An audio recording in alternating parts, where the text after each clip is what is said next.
Welcome to The Real Debrief, the show where we dive deep into the world of film production, exploring the genres you love, the projects making waves, and the trends shaping the industry. We're here to give you a 360-degree review for entertainment professionals.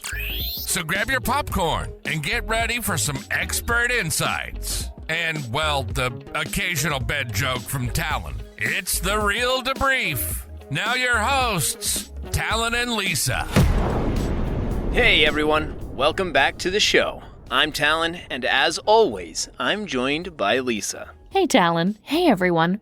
I'm really excited about today's episode. We're diving into something I think is going to be a lot of fun, but also really thought-provoking. Absolutely. Today we're going to talk about Evil, the delightfully bonkers show that's been wrapping up its 4th season on Paramount+. It's a religious procedural, but it's also so much more than that. The show, created by Robert and Michelle King, blends horror, the supernatural, and religion in a way that's completely unique. It's funny, it's scary, it's philosophical, it's satirical, and all at once. We're going to break down the show's themes, characters, and why it's such a standout in today's TV landscape.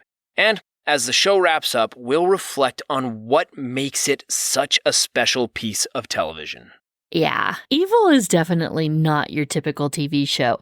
It explores faith, demons, exorcisms, and the idea of good versus evil, but it does it in such a subversive and unexpected way. The show's tone is all over the place, but in the best possible way. It's spooky, it's satirical, it's funny, it's eschatological, and sometimes it's even a bit, well, horny. But that's part of what makes it work so well. Right. And I think we have to start by talking about one of the show's protagonists, David Acosta, played by Mike Colter. So, Lisa, can you tell us about David and why his character is so interesting? David Acosta is such a fascinating character because he's both deeply devoted to the Catholic Church and completely frustrated by it at the same time. He starts off the series as a priest in training, but he's not your stereotypical priest. First of all, he's a black man in a predominantly white institution, and that's something the show doesn't shy away from addressing. He's often let down by the church's leadership, which is stuck in old, often regressive ways. But at the same time, David has this really medieval form of devotion. He's fighting demons, performing exorcisms, and chasing after these transcendent experiences that he believes connect him directly to God. Yeah, and let's not forget, he's using psychedelics to try to achieve those moments of transcendence. I mean, that's something you don't typically see in a priest character. Exactly. David's relationship with his faith is incredibly complicated. He had this formative vision of God when he was younger, and he's been chasing that high ever since. But now, the only way he can access those experiences is through psychedelics, which creates this sense of cognitive dissonance for him. He's deeply devoted to the church, but he also recognizes its flaws and limitations. And yet, despite all that, he still believes that dedicating his life to the church is the best way to keep the world from descending into chaos. It's like he's constantly at war with himself. He knows the institution is imperfect, but he also believes it's his best hope for fighting evil. Yeah, and that's such a rich character dynamic. And I think what's so compelling about David is that he represents a version of Catholicism that's progressive in some ways, but also deeply rooted in ancient traditions. He's this blend of modernity and medievalism, which makes him stand out as a priest in training who doesn't quite fit into any one box. One of the things that really sets Evil apart is how it tackles faith in a way that you don't often see in popular culture. It feels like so many TV shows and movies either ignore spirituality altogether or reduce it to something superficial. But Evil actually dives deep into questions of faith and belief. You're absolutely right, Talen. Popular culture tends to either gloss over spirituality or handle it in a really simplistic way. But Evil is different. It treats faith as something complex, something worth interrogating. The show doesn't give easy answers, and it doesn't shy away from the contradictions and difficulties that come with believing in something bigger than yourself. Yeah, and what's interesting is that evil doesn't necessarily take a side in the debate between belief and skepticism. David is a believer, obviously, but his two partners, Kristen Bouchard and Ben Shakir, are skeptics. Kristen is a criminal psychologist who approaches everything from a scientific perspective, and Ben is a debunker of supernatural phenomenon. Yet, they all work together investigating cases of demonic possessions and other supernatural occurrences. I mean, it creates this really interesting dynamic where you're never quite sure what's real and what's not. Exactly. The show constantly plays with that tension between belief and skepticism. Kristen and Ben bring this grounding influence to the team, but even they start to question their own assumptions as the series goes on.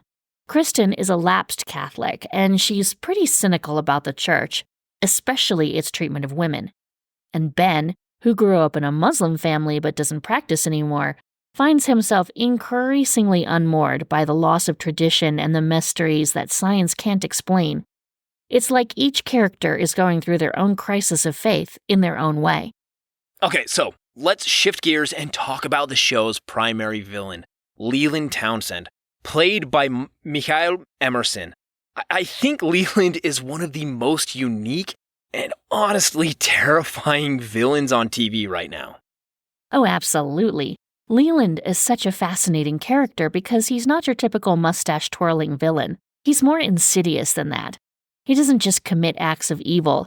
He's actively trying to manipulate other people into doing evil things, often without them even realizing it. Yeah, Leland's evil is more psychological than physical. He's not out there like killing people directly, I mean, at least not most of the time. Instead, he's encouraging people to embrace their worst instincts. There's this whole subplot where he manipulates a young man who's been rejected romantically into becoming an incel. And then there's this troll farm he runs, where his team's job is to keep people online, doom scrolling and filled with despair. It's very modern and a very real kind of evil. Exactly. Leland's goal isn't just to commit individual acts of evil, it's to create a world where people are so consumed by negativity and fear that they don't even realize they're doing evil things. One of the most chilling lines he has is when he says that killing people or taking their children runs the risk of them turning to God. Instead, he argues, it's far better to keep people nervous, unbound, and focused on all the bad things in the world. That way, they're too distracted and hopeless to fight back. It is such a brilliant commentary on the world we live in today. In a lot of ways, Leland represents the very real dangers of our digital age. Like how easy it is for people to be manipulated, radicalized, and consumed by despair. And the show explores how that kind of spiritual and psychological evil can be just as destructive as more obvious physical evil. One of the things I love most about evil is how it manages to balance really serious themes with completely bonkers, goofy storylines. I mean, one of the episodes is about a 9-year-old boy who might be trying to kill his babysitter, and the next is about an urban legend where teenagers are supposedly being sent to hell through an elevator. I mean... Yes, that's one of the most unique things about the show. It's not afraid to be completely ridiculous at times, but somehow it all works. The tone of evil is just all over the place, but in the best possible way. One minute you're watching a genuinely creepy exorcism, and the next you're watching something so absurd that you can't help but laugh. But even in its goofiest moments, the show still feels grounded by these deeper questions about faith, morality, and the nature of evil. Yeah, it's a really tough balancing act, but the show somehow pulls it off. It never feels like it's taking itself too seriously, even when it's dealing with pretty heavy themes. And I think that's part of what makes evil so much fun to watch. I mean, you never know what you're going to get from one episode to the next. Exactly. The tonal shifts keep things unpredictable, but they also allow the show to explore a really wide range of ideas. You can go from talking about spiritual evil to discussing more grounded real-world issues like racism or sexism, without it feeling out of place. One moment you're dealing with demonic possession, and the next you're confronting the perpetuation of systemic racism, as we saw in that harrowing episode where David lands at a hospital with a nurse who drugs Black patients. And that episode was so powerful because it showed how evil isn't always this supernatural force. It can be found in the mundane everyday actions and systems that people participate in, often without questioning them. I mean, the nurse in that episode is an embodiment of systemic evil. She's not a demon or a monster, she's just a person perpetuating harmful practices. I mean, the show cleverly uses the supernatural as a lens through which we can explore real-world evils like racism, sexism, and exploitation. And that's what makes evil so special. It's able to shift between the absurd and the serious in a way that feels seamless. One minute we're talking about a demonic elevator that might be sending kids to hell, and the next we're discussing the institutional racism that's embedded in the healthcare system or law enforcement. It's like the show is saying, sure, demons are scary, but have you considered how scary unchecked systemic injustice is? Okay, let's expand on that a bit. The way evil interrogates the concept of sin and spiritual evil is fascinating. The show doesn't just focus on traditional sins like murder or greed. It dives into the more subtle, more insidious ways people can stray from the path of goodness. It looks at how people can be incentivized to sin for attention, power, or even as a way to cope with their own despair. Absolutely. The show broadens the idea of what constitutes evil.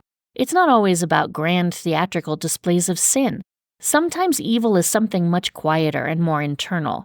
One of the most striking examples of this is when the show looks at how a priest's personal grief can cut him off from God, or how the perpetuation of racism or sexism can be seen as a form of spiritual evil, even if it's cloaked in everyday actions and behaviors. Yeah, and the episode where David, Kristen, and Ben assess the case of a white cop who shoots a Black woman is a perfect example of that. The cop tries to claim that a demon made him see a gun in her hand, but all three of them scoff at the idea.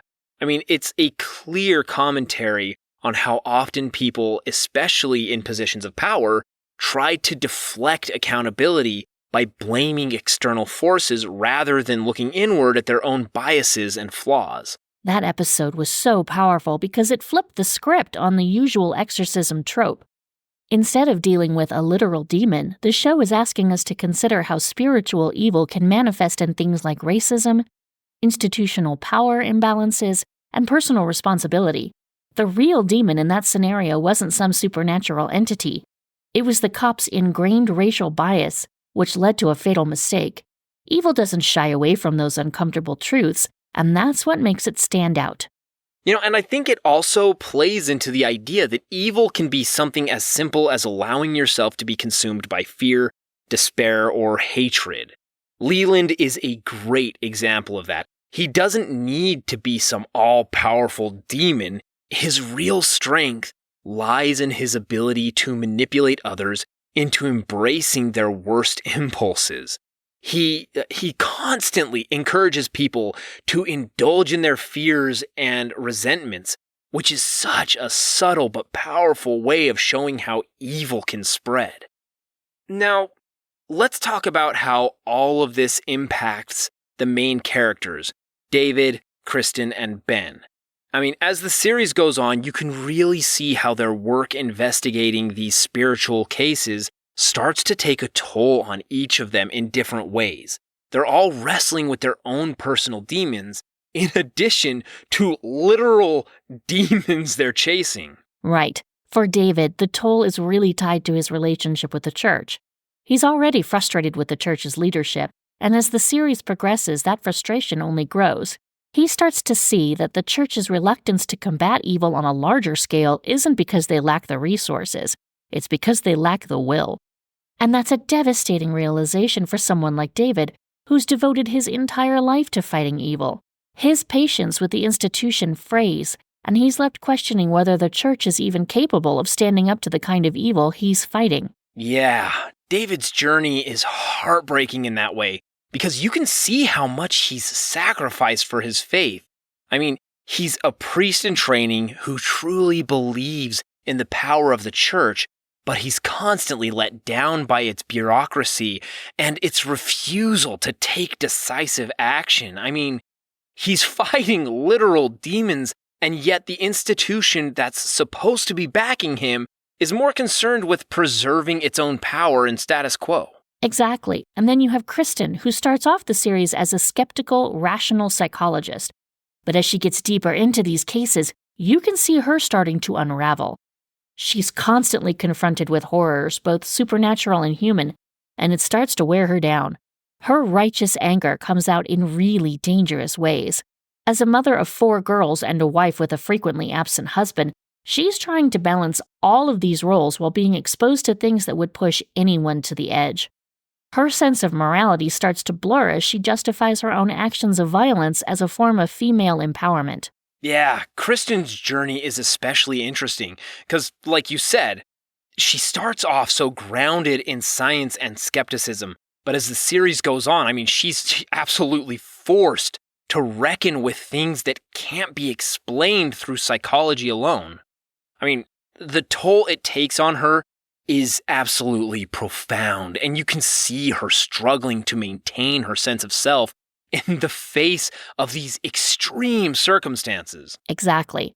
And then there's Ben, who's often the most grounded of the 3. He approaches everything with a scientific mindset, and his role in the team is often to debunk supernatural claims. But even Ben starts to feel the weight of the unexplained phenomena they're encountering. He's dealing with his own sense of loss, having grown up in a Muslim family but no longer adhering to those traditions. The lack of closure he experiences, both in his personal life and in the cases they investigate, starts to drag him into depression. Yeah, Ben's arc is really powerful because, I mean, to me, it shows that even the most rational, grounded people can be shaken when faced with things that defy explanation. I mean, he's used to being able to find answers, but as the series goes on, he encounters more and more things that he cannot explain away. It's a subtle but profound shift in his character. So, we've talked a lot about the characters and the way the show explores evil, but another thing that stands out about evil is how it gradually expands on its mythology over time. What starts off as a fairly grounded procedural with supernatural elements slowly grows into something much bigger and more complex. That's right. As the show goes on, the mythology of the evil universe gets broader and broader. We start to see shadowy figures from the Vatican, an end-times prophetess imprisoned in a Chinese work camp, and all sorts of wild apocalyptic elements. But what's so great about the show is that it manages to keep all of these larger-than-life elements grounded in the characters' everyday lives.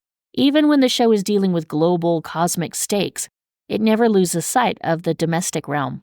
Exactly. And one of the best examples of this is the storyline involving Kirsten's daughters and the IVF clinic she used for one of her pregnancies. Kristen discovers that the clinic might actually be a front for some kind of demonic operation, and it raises this terrifying question. Did she unwittingly use a clinic that was trying to spawn demonic children? Yeah, that whole storyline is such a wacky contemporary spin on Rosemary's Baby. It's like, why inseminate one woman with the devil's seed when you could inseminate hundreds? It's such a wild concept, but the show uses it to make some really sharp commentary on women's reproductive autonomy. Kristen's experience with the IVF clinic becomes an implicit commentary on the ever-present threats to women's control over their own bodies. From the Satanists running the clinic to God Almighty himself, it's both absurd and deeply relevant. Oh yeah, and that's what's so genius about the show. Even when it's dealing with these supernatural, almost laughably exaggerated plots, there's always an underlying commentary about real-world issues, whether it's women's reproductive rights, systematic racism, or the modern digital age. Evil uses its mythology to explore the evils that exist in the world today. For all of its dark existential themes, Evil is also a lot of fun to watch.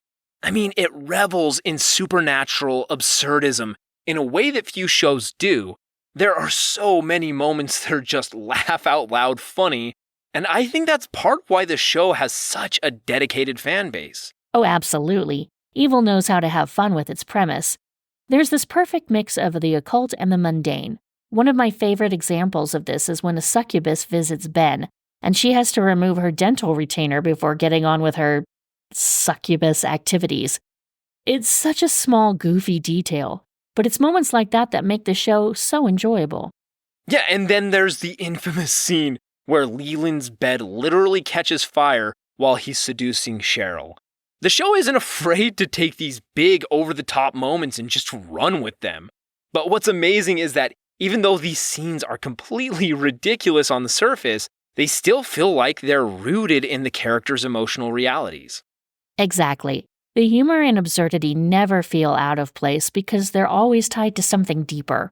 The sexual tension between David and Kristen is another great example of this. Their relationship is filled with long-simmering, vow-threatening heat. But it's not just about the potential of them getting together. It's about the emotional and spiritual conflict that would arise if they did. They're both deeply flawed characters dealing with immense pressure, and that's where the emotional tension comes in. Right. And that emotional depth is what gives the show its heart.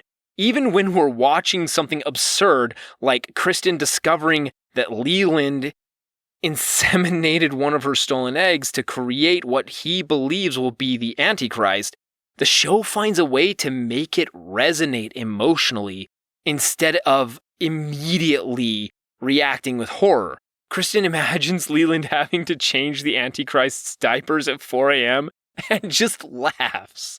I mean, it's such a human reaction, and it's moments like that which make the characters feel so real, despite the fantastical nature of the plot. That scene is a perfect example of how Evil balances its tone.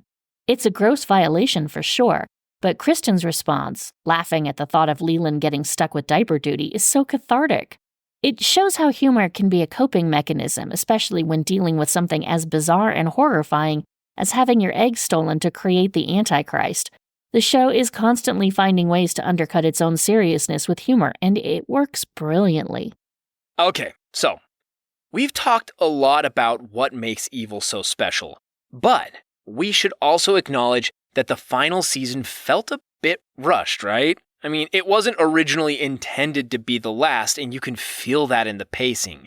Major characters undergo life-altering events, but there's not a lot of breathing room for viewers to really sit with those moments. Yeah, you can definitely tell that they had to condense a lot of storylines once they realized it would be the final season. There are some big emotional beats, especially for David, Kristen, and Ben, but they don't always get the space they need to land fully. That being said, even though it felt rushed, I still think the show managed to stick the landing in terms of its themes. The final episodes really drive home the idea that the fight against evil is never over. And that's a fitting conclusion for a show like this. I agree. I mean, even though I would have loved to see more time spent on certain character arcs, the show's core message still comes through. The final season really emphasizes how personal and institutional evil are intertwined, and how the characters' struggles with faith, morality, and responsibility reflect the larger forces at play in the world. And I think the decision to end the series with David and Andrea's church being sold off is really symbolic. It's a nod to the idea that nothing is so sacred that it cannot be sacrificed for profit, which ties into the larger themes of the show. The archdiocese decides to sell off the church, and it's this really poignant moment where you realize that even the holiest institutions aren't immune to the pressures of capitalism. Yeah, I mean, that moment really hit home. It's a reminder that evil isn't just supernatural or spiritual. It's also embodied in the systems and structures that prioritize profit over people. The sell of the church is a perfect metaphor for the way modern institutions, even religious ones, are willing to compromise their values in the name of cost savings. Exactly. And that's part of what makes the end of Evil so bittersweet. It's not just the end of the series, it's also a commentary on the state of the TV industry itself. As the entertainment landscape contracts and networks become more risk-averse, we're seeing fewer quirky, introspective shows like Evil. It's sad to think that this unique blend of horror, humor, and philosophy might be a dying breed in an industry that's increasingly focused on safe, formulaic content. And it really does feel like the end of an era. The Kings who also created The Good Wife and The Good Fight have moved on to Elsbeth, which is a spin-off of The Good Wife. And while Elsbeth is an appealing show in its own right, it's definitely more mainstream and less risk-taking than Evil. I mean, it feels like a signal that the industry is shifting toward more conventional, less experimental content. All right, so as we start to wrap up, what do you think Evil's legacy will be? I mean, and do you think we'll see more shows like it in the future, or is this kind of storytelling becoming a rarity? I think Evil is going to be remembered as one of those rare shows that truly took risks, both in terms of its tone and its subject matter. It wasn't afraid to get weird, to explore big, existential questions, and to blend genres in a way that felt fresh and original. Its legacy will be as a show that challenged the boundaries of what TV could do, especially with the procedural genre. But I do worry that we're going to see fewer and fewer shows like Evil moving forward. The TV industry is becoming more and more focused on safe bets, shows that have broad appeal and don't take too many risks. Yeah, I mean, it's definitely a concern. With the rise of streaming services and the consolidation of media companies, there's less room for the kind of niche, quirky shows that Evil represents. Everything is so driven by algorithms and viewership data now, and that makes it harder for shows that take creative risks to find a home. It's a shame, really, because those are often the shows that end up having the most dedicated fan base and the most lasting impact. Exactly. What made Evil so special was its willingness to be different, to challenge its audience with complex ideas while also keeping them entertained with its absurd, supernatural hijinks. There's something really bold about a show that can go from a serious discussion about faith and morality to a scene where a succubus takes out a retainer before seducing a character. That kind of tonal balancing act is rare, and I hope we'll see more shows that are willing to embrace that kind of risk-taking. Yeah, I hope so too. I mean, I think Evil has shown that there's an audience for this kind of storytelling. It's the kind of show that sticks with you, that makes you think long after the episode ends. And while it's sad to see it go, I'm grateful we got 4 seasons of such a unique, thoughtful, and wildly entertaining show. So, before we sign off, any final thoughts on Evil and what made it so special? I think Evil will always be remembered as a show that pushed boundaries in terms of both content and tone. It was willing to tackle big philosophical questions while also being genuinely fun and often ridiculous. The show never lost sight of its characters, even as its mythology expanded, and that's a testament to the skill of the writers and actors involved. It's a show that wasn't afraid to be both intellectually challenging and deeply entertaining, and that's what made it stand out. Well said, Lisa. I think we've covered a lot of ground today, and hopefully we've convinced some of our listeners to check out Evil if they haven't already. It's truly one of the most unique shows on TV, and it deserves to be seen by as many people as possible. Definitely. If you're looking for a show that combines horror, humor, philosophy, and supernatural absurdity, then Evil is the show for you. It's a wild ride from start to finish, and I think it's a show that will stay with people long after it's over. Agreed. All right, so with that, we'll wrap up today's episode. Thanks so much for listening, everyone. If you enjoyed this discussion, make sure to subscribe to the podcast and leave us a review. And, as always, we would love to hear your thoughts on Evil and any other shows you think we should dive into next.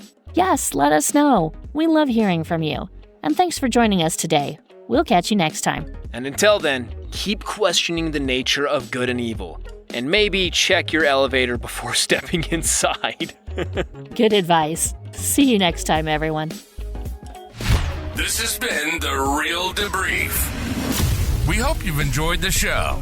If you did, like, rate, and review. We'll see you soon on The Real Debrief.